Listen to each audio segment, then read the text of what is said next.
Bu videoni futbolni yaxshi ko'radiganlarga, ayniqsa Cristiano Ronaldoni ashaddiy muxlislarga tashlab qo'yamiz. Bilasizmi, ko'p futbolchilarda, ayniqsa chet elda tanasida tatuirovkalar bo'ladi. Bilasizmi, har xil chizib olgan bo'ladi-yu. Ronaldoni tanasida bir dona ham tatuirovka yo'q ekan. Nimaga shunaqa deb o'ylaysiz? Xotinning ismi nima edi? Jorjina. Jorjina chizdirmagandir balkim. Men shunaqa deb fikrim shunaqa. Ha, fikrim shunaqa. Xo'p, misol uchun Jorjina bilan 5 yil oldin tanishgandir, 10 yil oldin chizdirsa bo'lardi-yu. Xullas, siz javobingiz? Javobim Jorjina chizgizmagan.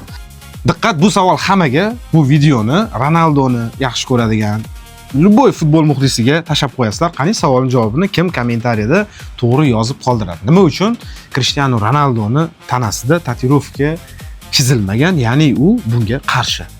Agarda ushbu savolga kim to'g'ri javob bersa, birinchilardan bo'lib maxsus sovg'amiz bor, ko'rsatib qo'ying. Agarda kelib olib ketishga imkoniyati bo'lmasa, ya'ni uzoqroqda bo'lsa, o'zimiz dastavka qilib yetkazib beramiz.